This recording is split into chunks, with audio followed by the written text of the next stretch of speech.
Hello guys and welcome back to the another video of business studies. आज की class में हम अपना जितने भी बचे हुए प्रिंसिपल है उन सब को खत्म कर देंगे। तो पहला प्रिंसिपल है आज की क्लास का, स्टेबिलिटी ऑफ पर्सोनल। चलिए समझते हैं क्या होता है स्टेबिलिटी ऑफ पर्सोनल का मतलब। जनरली स्टेबिलिटी का मतलब होता है कि आप एक जगह पे स्थिर हो जाइए। ऑफ पर्सोनल, पर्सोनल का मतलब होता है वर्कर।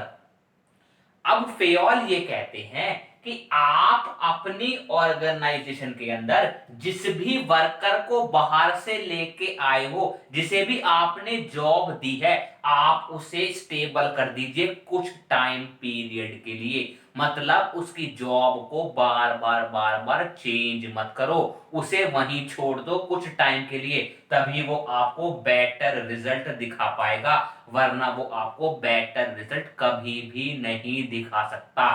फॉर एग्जाम्पल अगर मैं आपको दूं, आपने सुना भी होगा बड़ी बड़ी कंपनीज के अंदर आपसे बॉन्ड साइन करवाते हैं 2 साल का। पहले आपको ट्रेनिंग कर देंगे, उसके बाद बॉन्ड साइन करवाएंगे ट्रेनिंग के साथ में ही, ताकि आप जॉब छोड़ के ना जाओ। इसलिए क्योंकि वो यहां पर ये प्रिंसिपल फॉलो कर रहे हैं कि एक बंदे को स्टेबल कर दो एक ही जगह पर, ताकि वो बेटर रिजल्ट आपकी फर्म के लिए दे सके।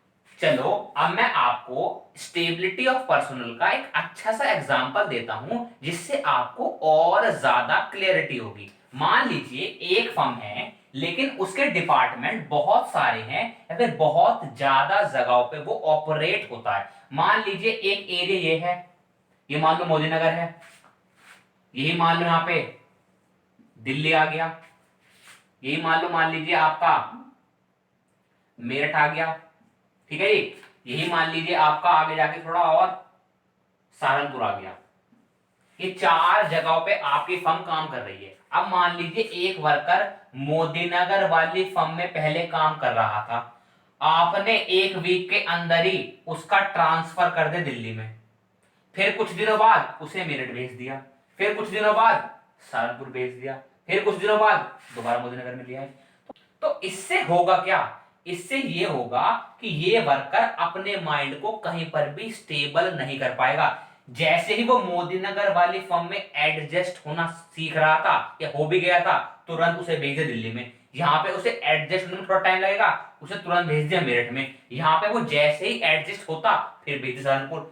अब सहारनपुर में एडजस्ट हो ही गया था, दोबारा मोदीनगर में भेज दिया। तो कहीं ना कहीं वर्कर के दिमाग में स्टेबिलिटी नहीं आएगी, और जब तक स्टेबिलिटी नहीं आएगी आपकी फर्म के लिए वो बेहतर काम कभी भी नहीं कर सकता। चलिए पढ़ते हैं क्या लिखा हुआ है नोट्स के अंदर। Stability of personal, according to this principle, employ one selected should be kept at their position for a minimum fixed tenure for reasonable time to show results। एक बंदे को कुछ टाइम के लिए एक ही पोस्ट और पोजीशन पे छोड़ दीजिए, तभी वो आपको बेटर रिजल्ट दिखा पाएगा। फ्रीक्वेंट ट्रांसफर करोगे कहीं ना कहीं प्रॉब्लम क्रिएट होगी उस वर्कर के लिए भी और आपके लिए भी। Fayol suggested that labor turnover should be minimized. To maintain organizational efficiency, management should remove the feeling of insecurity of job from the mind of personnel। आप वर्कर के दिमाग से ये बात बिल्कुल निकाल दीजिए कि तेरी जॉब चली जाएगी। मतलब उसे सिक्योरिटी दीजिए, उसे सिक्योर करिए, उसे माइंड मेकअप करके अपनी तरफ अट्रैक्ट कीजिए, ताकि वो ये फीलिंग निकाल दे कि मेरी जॉब यहाँ पर पक्की नहीं है, या तो मेरा ट्रांसफर कर देंगे या मुझे बाहर निकाल देंगे। ऐसा वर्कर बिल्कुल भी ना सोचे, तभी आपको ज्यादा फायदा मिलेगा। If the job of a person is not secured, he will be look out for job somewhere else and his work will not be satisfactory। अगर आप उसे जॉब सिक्योरिटी नहीं दोगे तो कहीं ना कहीं बाहर वो जॉब ढूंढता रहेगा और आपके लिए अनसेटिस्फाइड वाली फीलिंग हमेशा रखेगा। Positive effects, efficiency level of employ increase. अगर आप स्टेबिलिटी दे रहे हो तो वो बेहतरीन तरीके से काम करेगा और उसकी एफिशिएंसी इंक्रीज होगी।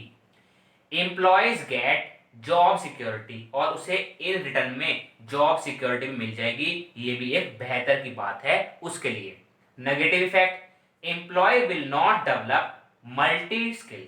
अगर आप फ्रीक्वेंट ट्रांसफर नहीं करोगे या फिर आप उसे स्टेबिलिटी ऑफ पर्सनल पे ही फॉलो करोगे तो कहीं ना कहीं वो नई स्किल्स को नहीं सीख पाए। क्यों? क्योंकि वो एक ही जॉब को कंटिन्यूअस करता रहेगा। इन शॉर्ट आप कह सकते हो कि अगर वो एक जॉब सीख ले तब उसका ट्रांसफर करो, उससे पहले उसे वही काम करने दो।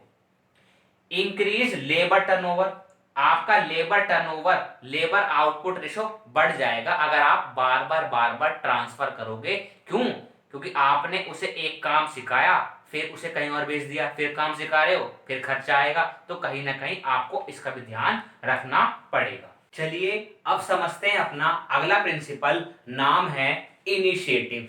इनिशिएटिव का मतलब ये होता है आपकी ऑर्गेनाइजेशन में जितने भी एम्प्लॉयज काम कर रहे हैं उन्हें मौका दिया जाए कि वो मैनेजरल एक्टिविटी में भी अपना कुछ ना कुछ कंट्रीब्यूशन करें। फॉर एग्जाम्पल मान लीजिए आपकी ऑर्गेनाइजेशन में 1000 वर्कर हैं, आपने उनसे कोई एक डिसीजन मांगा किसी भी प्लानिंग के अंदर। अब मान लीजिए 1000 में से 2 वर्कर ने ऐसे आइडिया बताए जिससे आपकी फर्म को बहुत सारा फायदा होगा, तो आप उन आइडियाज को यूज करके उन वर्कर को आप कुछ ना कुछ गिफ्ट दे दीजिए या थोड़ी एक्स्ट्रा सैलरी दे दीजिए। इससे कहीं ना कहीं वो 2 वर्कर आपस में अंदर ही अंदर मोटिवेट होंगे। अब जब 1000 में से 2 वर्कर को गिफ्ट मिला है, एक्स्ट्रा सैलरी मिली है, तो बाकी के रिमेनिंग वर्कर भी आने वाले टाइम में अपना दिमाग लगाएंगे और इससे ऑर्गेनाइजेशन को बहुत ज्यादा फायदा मिलेगा। तो इसका मतलब यही था इनिशिएटिव का कि वर्कर को भी इन्वॉल्व करिए अपने मैनेजरल डिसीजन के अंदर। क्या पता कोई आइडिया आपकी फर्म को फायदा पहुंचा दे या फायदा दिलवा दे। चलिए पढ़ते हैं क्या लिखा है नोट्स में। Initiative. Fayol wanted that subordinates should be given an opportunity to take some initiative in making and executing the plan. Fayol कहते हैं कि अपने सबॉर्डिनेट को या वर्कर को भी पावर दीजिए कि वो भी ऑर्गेनाइजेशन के अंदर प्लान बना सके और उन्हें एग्जीक्यूट करवा सके। For example, for making departmental budget in a company, the subordinate encouraged to give suggestion. एक डिपार्टमेंट के अंदर, एक कंपनी के अंदर बजट बन रहा था तो एम्प्लॉय से, सबॉर्डिनेट से सजेशन मांगा गया। This would motivate the employ to achieve budget target. कहीं ना कहीं आपका बजट टारगेट को कंप्लीट कराने में वो एम्प्लॉय आपकी बहुत ज्यादा मदद करेगा। The employee gets satisfaction when they are allowed to take initiative. This would motivate the employee to take initiative and suggest further improvement in working of the enterprise and will keep their morale high.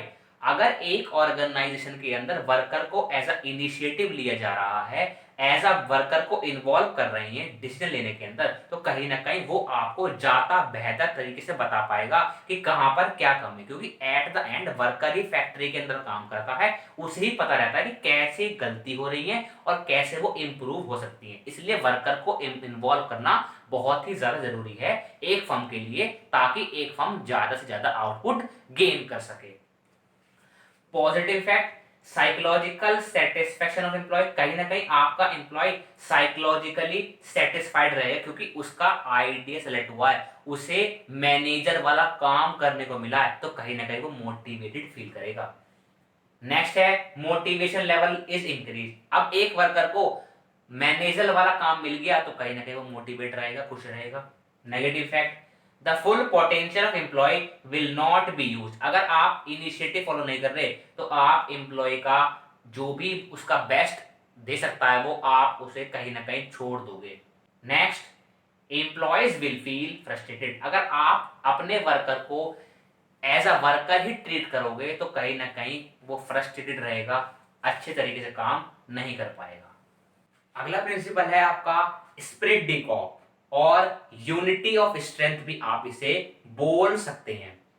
इस principal के अंदर जितने भी department हैं उन सबको as a team साथ में मिलके काम करना है, कोऑर्डिनेट करना है, अच्छे तरीके से कम्युनिकेट करना है, ताकि एक फर्म का आउटपुट अच्छे तरीके से अचीव हो सके, या फिर जो भी फर्म का गोल है वो अच्छे तरीके से अचीव हो सके। एग्जाम्पल के थ्रू समझिए, ज्यादा क्लैरिटी मिलेगी। मान लीजिए प्रोडक्शन वाला है, परचेज डिपार्टमेंट है, ये सेल डिपार्टमेंट है, ये फाइनेंस डिपार्टमेंट है, ये मार्केटिंग डिपार्टमेंट है। मैंने आपके 5 डिपार्टमेंट बना दिए। अब अगर ये भैया एज अ टीम साथ में मिलके एक दूसरे को अच्छे तरीके सपोर्ट करेंगे, कोऑर्डिनेट करेंगे, तो कहीं ना कहीं इन पांचों की स्ट्रेंथ, इन पांचों की यूनिट ही कहलाती है यूनिट ऑफ स्ट्रेंथ और स्पिरिट डी कॉप। कहीं ना कहीं ये पांचों ही ऑर्गेनाइजेशन का गोल बेहतरीन तरीके से अचीव करा देंगे। तो स्पिरिट डी कॉप का मतलब है सबको as a strength, as a power बन के काम करना है ऑर्गेनाइजेशन गोल को अचीव करने के लिए। फॉर एग्जाम्पल अगर मैं एक और दूं, आपके पास 5 सब्जेक्ट हैं, आप इनके अंदर ऐसी बेहतरीन स्ट्रेंथ क्रिएट कर दीजिए, टॉप मार देंगे स्कूल को। चलिए पढ़ने क्या लिखा है नोट्स में। Spirit decor. There must be team spirit and coordination among the members working in the organization. Good communication skills and leadership qualities in managers can ensure team spirit among team members. अगर कहीं ना कहीं इनके बीच में अच्छी skill है, अच्छे से बात कर रहे हैं, लीडरशिप क्वालिटी है, जितने भी मेंबर हैं, तो कहीं ना कहीं ये एक टीम बन के एक दूसरे को कोऑर्डिनेट करके आपकी ऑर्गेनाइजेशन के गोल को अच्छे तरीके से अचीव कराने में आपकी मदद करेंगे। Group efforts are always valued more than the aggregate of individual contribution. मतलब क्या है, अगर साथ में मिलके काम करोगे तो ज्यादा आउटपुट आएगा एज कंपेयर टू अकेले अकेले काम कर रहे हो। Group efforts ensure prosperity for both individual and organisation. इसलिए ग्रुप एफर्ट बहुत ज्यादा जरूरी है, एक ऑर्गेनाइजेशन के लिए भी और एक इंडिविजुअल बंदे के लिए भी। In the words of Fayol, Fayol के वर्ड्स में अगर मैं आपको बताऊं तो क्या कहते हैं Fayol's, management should promote a team spirit of unity and harmony among employ. Management को अपने अंदर टीम स्पिरिट करने आने चाहिए और बेटर रिलेशन हो वर्कर्स के बीच में, ये जो भी बंदे काम कर रहे हैं। It helps in developing sense of belongingness and minimising the need for using penalties. अगर आप टीम स्पिरिट फॉलो कर रहे हैं तो कहीं ना कहीं आपके बीच का रिलेशन अच्छा होगा और पेनल्टीज कम लगेंगी आपके ऊपर भी और फर्म के ऊपर भी। Positive effect, there will be team spirit in the organisation. एक ऑर्गेनाइजेशन में टीम स्पिरिट होनी बहुत ज्यादा जरूरी है। Goal of the organisation achieved in smooth manner. अगर आप कहीं ना कहीं टीम स्पिरिट फॉलो कर रहे हैं तो आपका गोल अच्छे तरीके से अचीव हो जाएगा। Negative effect, not able to achieve organisation goal. अगर आपने टीम स्पिरिट फॉलो नहीं करी तो कहीं ना कहीं ऑर्गेनाइजेशन गोल को अचीव करने में बहुत ज्यादा दिक्कत आपको देखने को मिलेगी। Conflicting environment in the organisation, कहीं ना कहीं लड़ने वाला इन्वायरमेंट आपकी फर्म के अंदर रहेगा। तो ये थे आपका स्पिरिट डी कॉप। तो गाइज आपके 14 प्रिंसिपल यहां पर खत्म होते हैं। इन्हें बहुत अच्छे से अगेन एंड अगेन पढ़िए, याद करिए। यहां से बोर्ड में क्वेश्चन आना तय है। 4 से 5 नंबर की केस स्टडी फंसती है, कभी कभी डायरेक्ट भी पूछ लेंगे, तो आप अच्छे से याद करें। समझ में आ रहा है, लाइक शेयर कमेंट करना बिल्कुल भी ना भूलें। आपका बहुत बहुत धन्यवाद।